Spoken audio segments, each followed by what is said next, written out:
Greetings, my dear friends. This is SoulWeaver. Today I want to talk about what lies beyond our eye, about what is hidden beneath the surface of consciousness, about what we do not see but what controls us, about the unconscious. We are used to thinking that we are our thoughts, our decisions, our desires. We believe that we are in the driver's seat. But what if that is not the case? What if most of what we do, think, and feel is born not in consciousness, but somewhere deeper? What if our I is merely the tip of the iceberg, and beneath the water lies a vast, dark, unexplored mass? The unconscious is not just a storage space for forgotten memories or repressed traumas. It is a living, breathing part of us. It is the voice that whispers to us in dreams. It is the fear that awakens without reason. It is the sudden insight that comes from nowhere. It is the intuition that knows more than we can explain.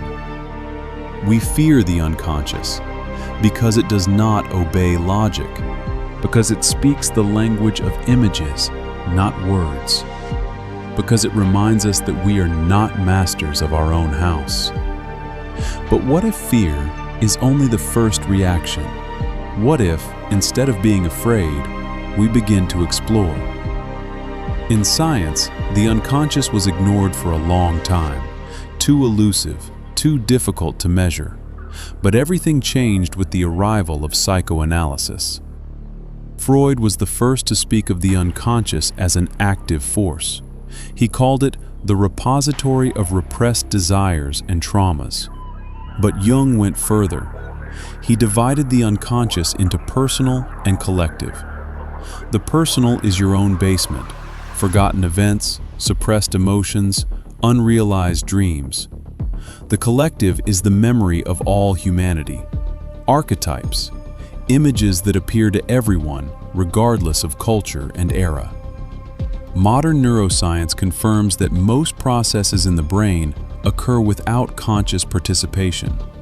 We make decisions before we are aware of them. We sense danger before we understand where it comes from. The unconscious works faster. It processes millions of bits of information per second, while consciousness barely handles a dozen. This is not mysticism, it is physiology. But physiology that borders on miracle. In religion, the unconscious is called by different names: heart, soul, spirit, inner voice. In Christianity, there is the concept of conscience, an inner judge who knows what is right and what is wrong. Where does it come from if not from experience? Perhaps from the unconscious? In Islam, there is qalb, the heart as an organ of spiritual vision. It sees what eyes cannot see. In Hinduism, the unconscious is an integral part of Atman, the true self. In Buddhism, it is the latent tendencies that lead us through the cycle of rebirth until we learn to recognize them. In Sufism, the mystical branch of Islam, there is the practice of dhikr, the remembrance of God. It is aimed at clearing the unconscious of noise and filling it with divine light. In Eastern Orthodox Christianity, there is the Jesus prayer, a continuous prayer that penetrates the subconscious and transforms it. Religions know that what lies in the unconscious will eventually manifest. That is why practices of purifying the mind and heart are so important. In the legends and fairy tales of different peoples, the unconscious has always been the main character. It was simply called by other names. The dark forest into which the hero enters is his unconscious. The monster he defeats is his fear. The magical helper who appears in times of trouble is his intuition. The treasure he finds at the end of the path is self-knowledge. In Celtic legends, heroes often enter the other world, the world of the Sidhe, fairies, spirits. To return, they must defeat not a monster, but their own shadow. In Japanese fairy tales, the hero encounters ghosts and demons that turn out to be reflections of his own unspoken desires. In Norse sagas, the warrior must descend into the underworld to gain wisdom, and this descent is a metaphor for diving into his own unconscious. In African tales, the shaman enters a trance. He separates from his body and travels through the spirit world, which is actually his inner world. In Native American legends, the visionary goes into the wilderness, into solitude, into silence, into himself. There he meets animal helpers. These are his archetypes, his inner powers. In Jewish legends, Taoist immortals meditate for years. They do not fight demons, they learn to accept them. Because the demons are also part of their unconscious, the suppressed part that asks for recognition. And nowhere, ever, does the hero win by denying his shadow. He wins only when he accepts it, when he understands that the monster is himself. That is the main lesson of fairy tales. Not to kill the dragon, but to understand that the dragon is within you. The unconscious is not the second floor of the psyche. It is the foundation, the base on which everything stands. Our consciousness is just a small screen, and the unconscious is a vast server that processes data, archives experience, finds connections, and occasionally sends us reports in the form of dreams, intuitive insights, fears, and desires. Why do we have strange dreams? Because the unconscious does not speak the language of words, it speaks the language of images. It shows us what we do not want to see, or what we are not ready for in reality. Sleep is a therapy session, daily, free, but we do not know how to use it. We wave it away, just a dream, but it is not just a dream. It is a message. Have you ever noticed that the same event can cause different reactions at different times? Today you are calm, but tomorrow the same situation makes you angry. What changed? Not the situation, your unconscious. Something surfaced from the depths. Some old fear, some unprocessed hurt, some unforgiven pain. The unconscious does not heal by itself, it only shows. But if you look, if you do not turn away, if you ask yourself, why does this bother me so much? You might get an answer. And that answer will come from the depths, from that very darkness you have been avoiding for so long. Jung said, "Until you make the unconscious conscious, it will direct your life and you will call it fate." That is the main idea. We think our lives are the result of external circumstances, but in reality, they are the result of our unconscious. Our fears attract what we fear. Our beliefs create a reality that confirms them. This is not magic, it is psychology, but psychology that looks very much like magic. How do you look into your unconscious?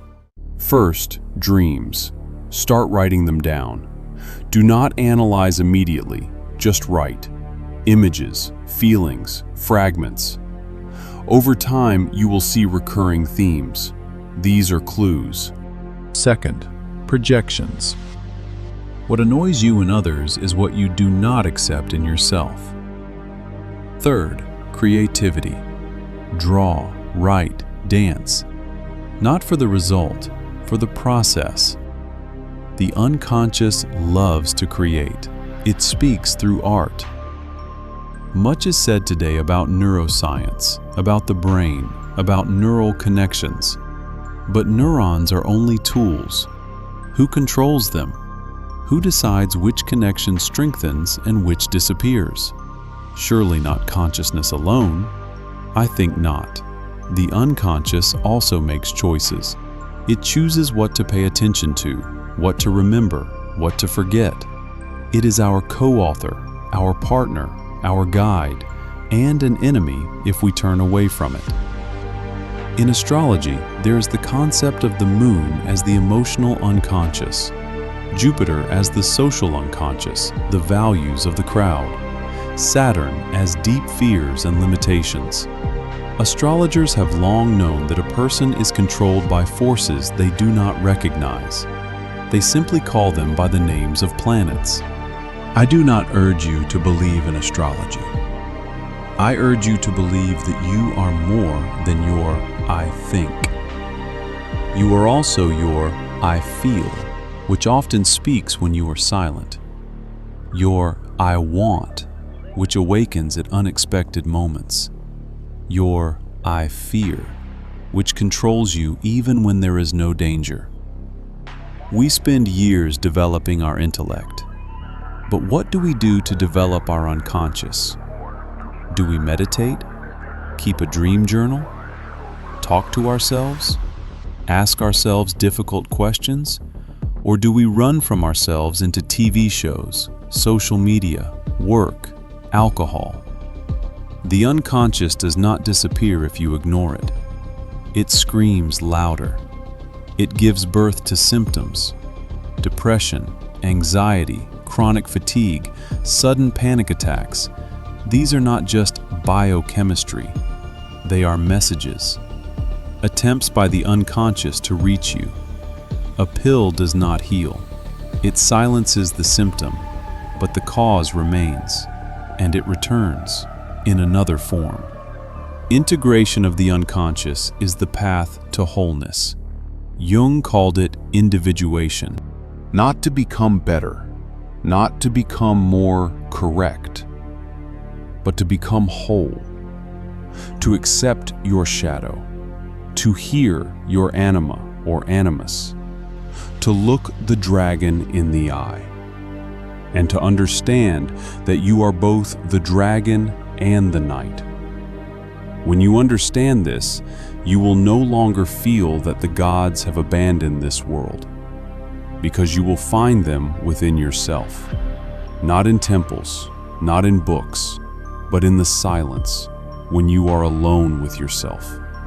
And now, listen to the silence between these words. Have you ever felt it? That inside you, a whole ocean, dark, deep, full of secrets. You fear it. You fear what may rise to the surface. But that is where your strength lies. That is where your wholeness lies. You are not the tip of the iceberg. You are the whole iceberg, both the part above water and the part hidden beneath. And the darkness beneath the water is not your enemy. It is part of you. It waits for you to acknowledge it, to stop being afraid, to descend into the depths and see that there are not monsters, but treasures. Your fears are not weakness, they are a map. Your dreams are not noise, they are a voice. Your intuition is not coincidence, it is a compass. Everything you need is already inside. You just forgot how to look there. But now, you remember. You hear, you feel this whisper from the depths. This is not paranoia. This is the unconscious. It is calling you home. This is SoulWeaver. If this resonated with you, subscribe. Stay. We are just beginning. Until next time, dream, question, and remember, no one really knows, but it's beautiful to think about.